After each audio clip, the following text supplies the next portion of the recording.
بريز بيشوا بهلوي ريخاري كارو چالاكين دزگي خيرخوازي بارزاني لسوريا نهال الشام يدگلميه كيك بيشوا دماتا باش به ايدي گلوه كرم بحث عفيني بكن تهالي بما چه گوتا حقيقته که دزگي خيرخوازي بارزاني وكه اكسجينه که ببروشاوه كردستان همو شرط و مرجن دجواردا بگومن بردام آليكاري گشتنه ل 2018 2019 لفيداويه بصدان تريلين بارهالجر كواتا كرم بحث روش عفرين بكيك وروشه كي طيبته اواره ودگرنه بحزاران مالباتن روشاوان پريشانه وهون چه بكن دماتا و دما همي بينران باش از خوازم اخفتنه تا بردوام بكم بيونديات جناب سروكي القال سروكي دزگاه خيرخوازي بارزاني بريز موسى احمد صار 2023 دا پشتی چند روزان تنه جدر باسبونا دزگه و گهاندنا یکم کاروان دزگه بو زیان وکفتین عردهجا جندريسي ويچاوي گاوا گو بريار گو هاريكاريا همو خلقي بي فرق و جداهي بكن لقل خلقي بن پشتوانيا وابكن لأونا بو ترندكي بو روجكي وبو ددوا وبو عردهجي بو حتى انها امبر دوامن حتى بيدفيها بامبر دوامن حتى وكو نمونه بلكي عردهش بيرا قالك خلقي جي بلكي تشوبنها لي حتى هذا زقا خيرخوازيا بارزاني او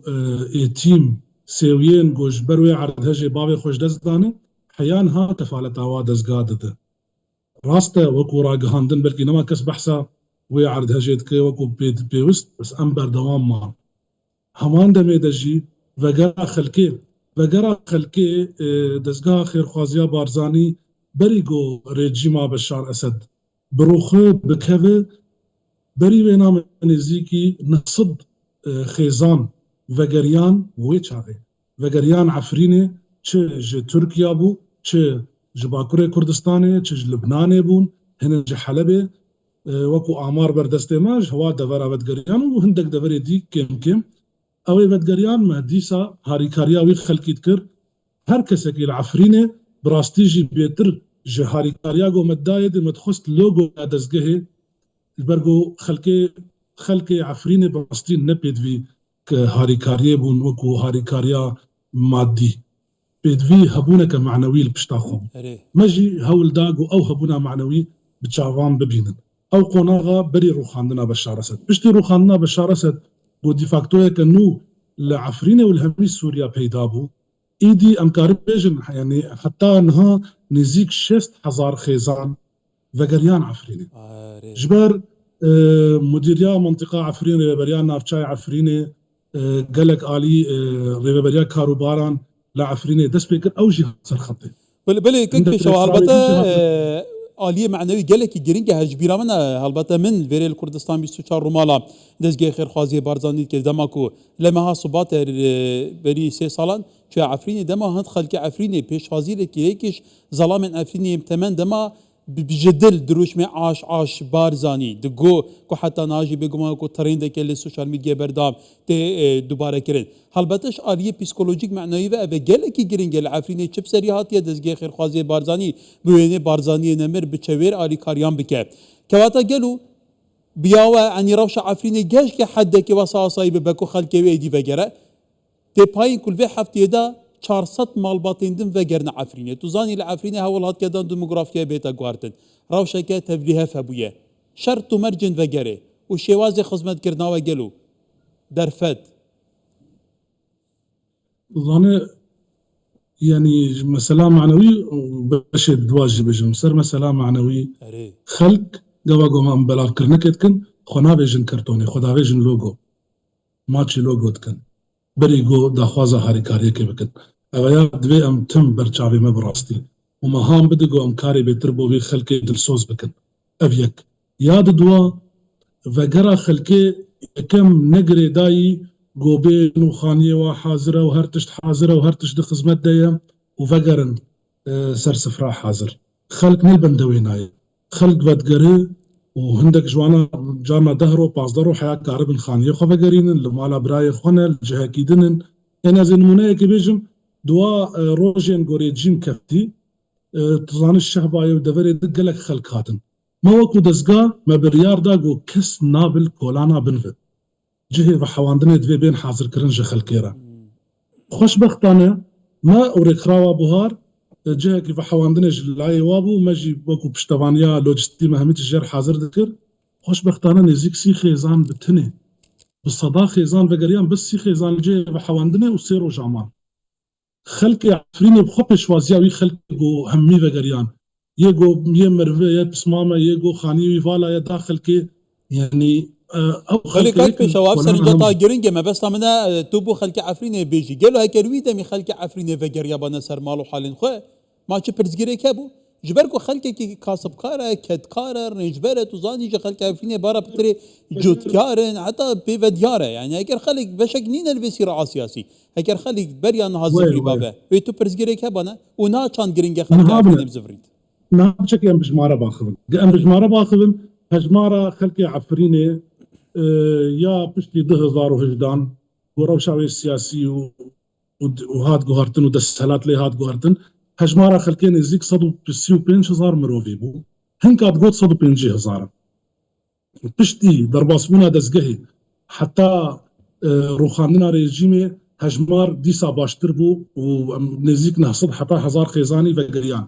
بشتي روخاندنا ريجيمي وجوهرتنا إدارة عفرينة وروشا جوهات كرن إيدي هجمارا خلكين يزيك بينجي هزار